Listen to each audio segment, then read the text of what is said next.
In the home of uncle, and not her teeth Fang Yuan, the bastard son, him extorting others is one thing, but to think he would not even spare his own younger brother.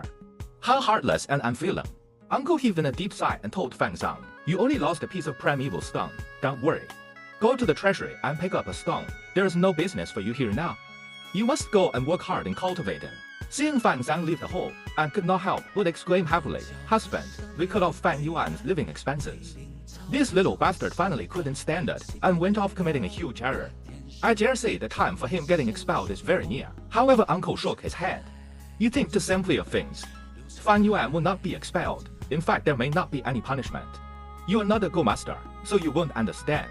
The academy does not forbid brawls among the students, but in fact they maintain an encouraging attitude towards it. The more brawls there are, the more helpful it would be for battles. Some students can even create strong bonds through fighting. The elders will not pursue this. It is already a routine. If anyone wants to take action on behalf of their offspring, it would break the rules. I replied in an unsatisfied manner that nothing's going to happen to Fang Yuan, who robbed away such a huge amount of primeval stones. He's just going to be let go like that. With such a big number of primeval stones, it will bring a lot of help to his cultivation. Uncle opened his eyes, his face clouding. What else can we do? Are you expecting me to go over by myself and snatch away all his primeval stones? However, this matter is not something that we cannot exploit. Fang Zheng is an A-grade talent. He will definitely be stronger than Fang Yuan one day. We will use this matter to divide and sow discord in Fang Zheng. In the attic, Fang Zheng is in a dilemma. Big brother created such a terrible aftermath. I'm afraid he might really be expelled. If that happens, should I plead on his case for him?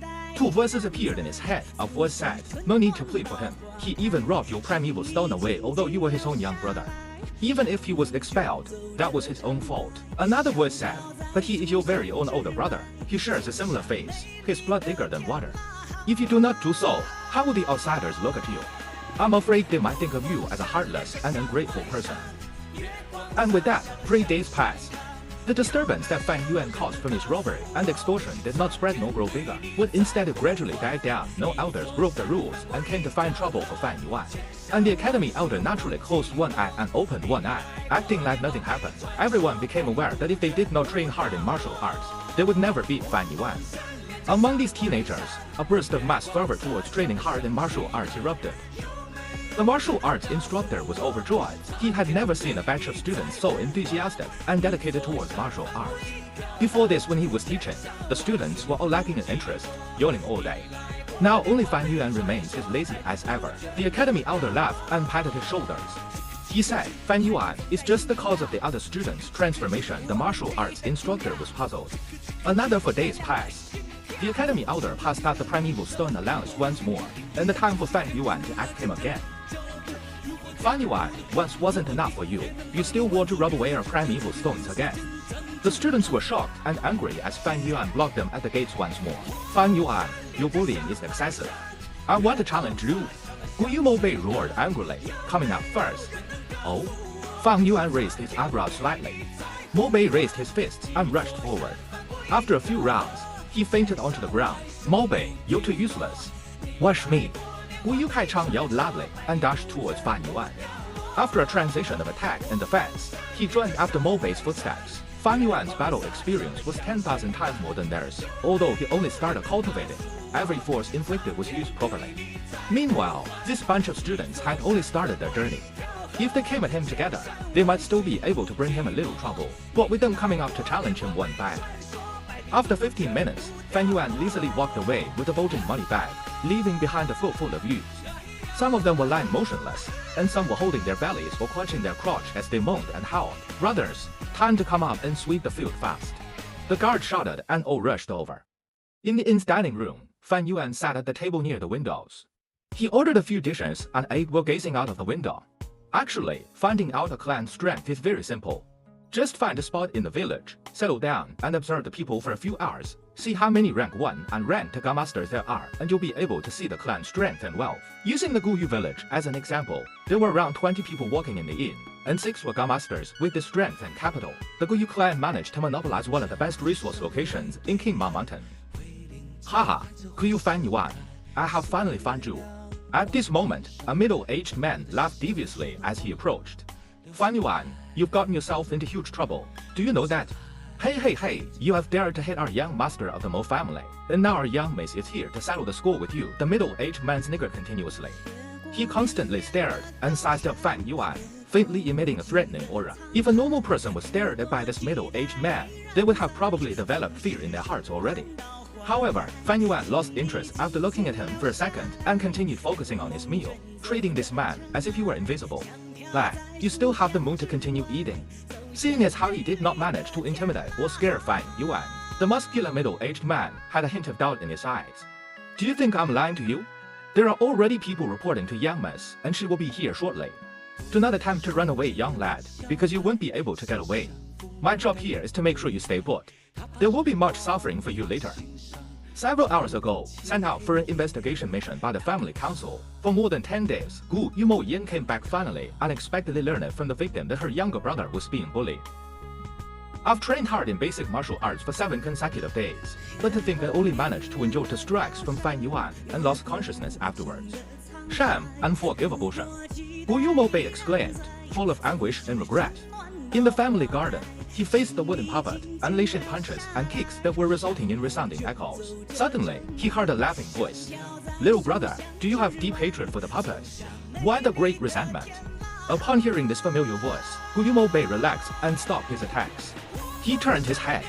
Sister, you're back. But soon, Gu Yue's face turned grim.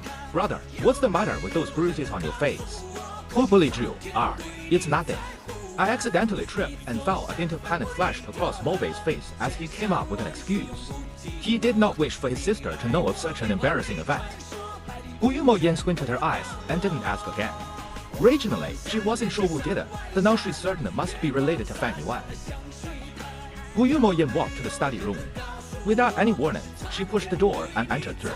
Inside the room, Gu Yue was practicing his calligraphy art with his back facing her. You're back? Gu Yue asked directly without turning his body. After investigating for half a month, what is the situation with the wolf's den? Mo Yan pouted. Grandfather, little brother was beaten up. I asked him and he lied about the situation. Gu Yue's face turned serious. You have not answered my question. He put down his brush and sat down. Mo Yan reluctantly reported, the wolf's den is almost full, so according to the current rate of breeding speed, although there won't be an outbreak this year, there will definitely be a wolf pack next year in our mountain village. Gu Yue inquired again. Generally, there's an outbreak every 3 years, so this is no surprise. However, within that horde, how many Thunder Crown wolves are there? Round 3. Gu Yue nodded, feeling assured. 3 wasn't a large number since King Mao Mountain had 3 clan villages. Each village could handle 1 wolf, then the pressure of the outbreak would be greatly reduced. Mo Yan pursued again. Grandfather, you have not told me about my little brother's matter yet. I suppose there is no matter telling you that he was beaten up. The first time was 7 days ago, and the second time happened today. It happened in front of the school gates, and he was beaten until he sprawled on the ground and fainted on both occasions. Gu Yue laughingly replied, Fang Yuan. He fights really well. Gu Yue's eyes grew larger, and she was perplexed as she replied, Grandfather, what are you saying? He is your own blood-related grandson. Gu Yue stared deeply at his granddaughter and spoke meaningfully. Mo Yan, my dear, you're a girl so you may not understand. Defeat and humiliation only serve as fuel for improvement. Without failure one can never develop and grow into a true, mature man. Mo Bei was defeated, and that is his own failure. Once he wakes up, he will ask fighting techniques from the teachers. This is a sort of improvement, and this improvement comes from Fang Yuan, who beat him into realization. As his sister, if you really care and want to protect your brother, you should not interfere with his growth. Fang Yuan is just a boy with C grade talent while Mo Bei has B grade talent. Without supporting him, he will step over Fang Yuan and drive him into the ground eventually. Leave this opponent to Mo Bei. In a woman's life, she needs a family and a lover. But for a man, a family is not a necessity, yet what he cannot lack is a rival. Do not find trouble with Fang Yuan. Do you hear me? This is a matter between the youths. If you get involved, this will be perceived as bullying. Breaking the rules like that will cause our Mo family to be looked down upon. Mo Yan gasped wordlessly, but under Gu Yue's gaze, she finally lowered her head. Yes, grandfather, your granddaughter understands. She staggered out of the study room, but even Gu Yue did not notice. Her eyes shined ominously. Grandfather, this is your way of loving your grandson. And I, Mo Yan, have my own methods. Mo Yan's heart already had different plans. The man stared at the youth who was still consuming his dinner, with a hint of hostility. Who's that guy? He wears the clothing of a family servant, and he is not a Gu master. Why would he dare to question young master Fang Yuan? An employee wondered as he hid at the corner of the inn, sensing that the situation may turn ugly. HMPH, he's like a fox assuming a tiger's ferocity. By using the Mo family as his backing, the servant man dares to clamor at a Gu master.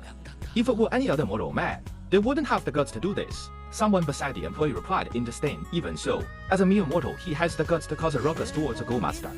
TSK. Rank 1 Gu masters mostly relied on their physical combat skills. In battle, a Gu's worth was attributed more to its deterrence factor than as a fighting force. Fang Yuan had supposedly only refined the moonlight Gu, so at the max, he would only be able to shoot out several moonblades. Young lad, you sure are courageous, huh? The middle-aged man's tone was turning unfriendly. Fang Yuan has been found. Suddenly, the door emitted a proud, loud female voice. Mo Yan strode forward in big steps and entered the inn. Behind her were numerous family servants. Her body figure was decent, slightly tall, and had the proper curves. Your servant greets you, young mates. The middle-aged man changed his attitude completely upon seeing Mo Yan. Mo Yan wore a dark blue uniform and a red belt, affixed with a square steel plate, tied around her waistline. The steel plate was engraved with a tube. Mo Yan's eyes were fixed on Fang Yuan. She took a few steps forward and demanded in a fierce tone, "So you are Fang Yuan? You seem to be having a good meal. Hi, have you ever had a knuckle sandwich? I'll give you a taste of it. It might be even more delicious." Fang Yuan laughed and squinted at Mo Yan, sighing, "Who told you I was Gu Yue Fang Yuan?" Mo Yan was momentarily stunned. Then she took a look at Gu Yuan. He had just stood up, but upon seeing this he immediately knelt back down with sweat pouring out of his forehead. He stammered and could not give a coherent reply. "Master, your servant, your servant." They had a drawing of Fang Yuan, but they did not know that Fang Yuan and Fang Zheng were twins that looked almost identical. No wonder this young man looked like he had no fear. He is actually Fang Zheng, and not Fang Yuan, Mo Yan's servants guessed in their minds. Fang Yuan cannot be compared to Fang Zheng. The former is merely a C-rank loner with no background. The latter, however, has a rank talent and was put into the clan head faction at the awakening ceremony, and as long as he grows smoothly, he has a bright future ahead. Mo Yan did not get proper reply from Gu Yuan, causing her to be even more hesitant. Fang Yuan was satiated from his meal. He stood up and glanced lightly at Mo Yan. "You want to find Fang Yuan? Come with me, I'll bring you to the school hostel to look for him. If the person in front of me is Fang Zheng, I would not want to offend him. However, even if he is really Fang Yuan, I will follow him closely on this trip, so I have no fear of him impersonating Fang Zheng." In an instant, Mo Yan made up her mind. "Alright, I will go together with you to the school hostel. After you." Mo Yan turned her body to make space for Fang Yuan, stretching out her arm and indicating for Fang Yuan to take the lead. A group of people approached the school hostel. "Halt! Stop right there. The school hostel only allows our clan's Gu masters to enter and leave. The two guards at the door stopped Fang Yuan, Mo Yan, and her gang.